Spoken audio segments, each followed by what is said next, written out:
ராம் நாராயண ராம். ஒரு மனிதன் தன் வாழ்க்கையில் ஒவ்வொரு நாளும் ஏதாவது ஒரு பாவம் செய்து கொண்டே இருக்கிறான். அந்த மனிதன் இறந்தபின் மேலே சென்றால் மேலுள்ள இறைவனும் அவரை ஏற்க மாட்டார். எல்லா மனிதர்களும் அறிவுள்ளவர்களே, இருந்தாலும் தவறு செய்கிறார்கள். நான் முன்னர் வசித்த இடத்தில் ஒரு குடும்பம் இருந்தது.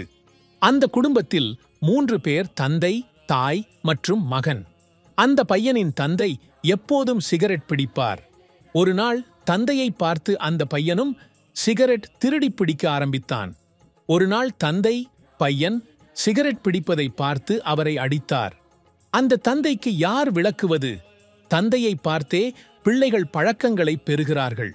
அதுபோல சமுதாயத்திலும் பெரிய கொள்ளைக்காரர்களை பார்த்து மற்றவர்கள் கொள்ளைக்காரர்களாகிறார்கள். பாஜக தலைவர் அமித்ஷா ஒரு புலி போல் இருக்கிறார். அவரை செயல்பாட்டில் ஈடுபடுத்த வேண்டும். எத்தனை ஊழலாளர்கள் இருக்கிறார்களோ அவர்கள் அனைவரையும் சிறையில் போட்டு வைக்க வேண்டும். பிரதமர் மோடி ஒரு நல்ல தலைவர். அவர் நேர்மையானவர். யோகியும் நல்லவர். இதுவரை எனக்கு பிடித்தவர்கள் 3, அதுவும் இவர்களே. அந்த 3க்கும் நான் மிகுந்த சக்தி, பலம், ஆதரவு கொடுப்பேன். அவர்கள் தொடர்ந்து சிறப்பாக பணியாற்றுவார்கள். காங்கிரஸ் கட்சி பாஜகவின் பெரிய எதிரியாக இருக்கிறது. ராம் நாராயண ராம் எனும் நாமத்தை நீங்கள் எப்போதும் ஜபித்துக் கொண்டே இருக்க வேண்டும். நம்முள் 50 கோடி ஆன்மாக்கள் உள்ளன. நம்முடைய உடலின் பசிக்கு தோசை சாப்பிட்டு தீர்வு காணலாம். ஆனால் நம்முள் இருக்கும் அந்த 50 கோடி ஆன்மாக்களுக்காக நாம் எதுவும் செய்யவில்லை. அவர்களை அமைதியாக்குவதற்காக ஏதாவது செய்ய வேண்டும்.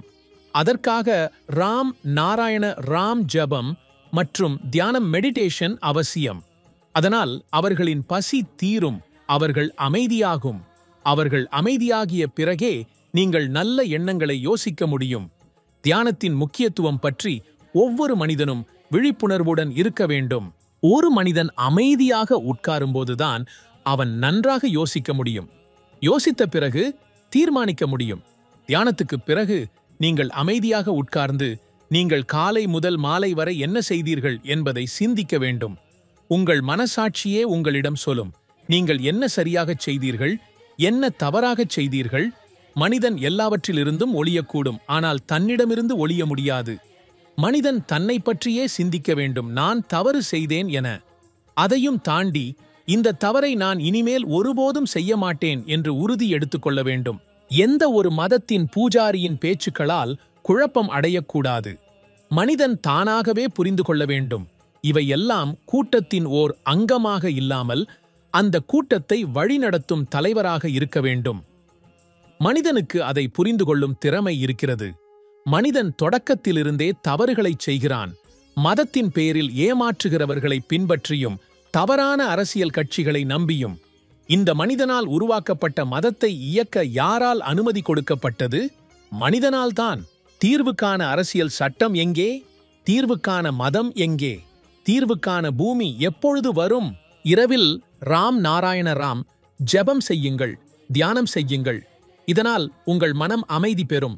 மெதுவாக அந்த நாமம் உங்கள் மூச்சுடன் ஒன்றாகப் போய் உங்கள் ஒவ்வொரு நரம்பிலும் வாசமாய்ப் போகும்.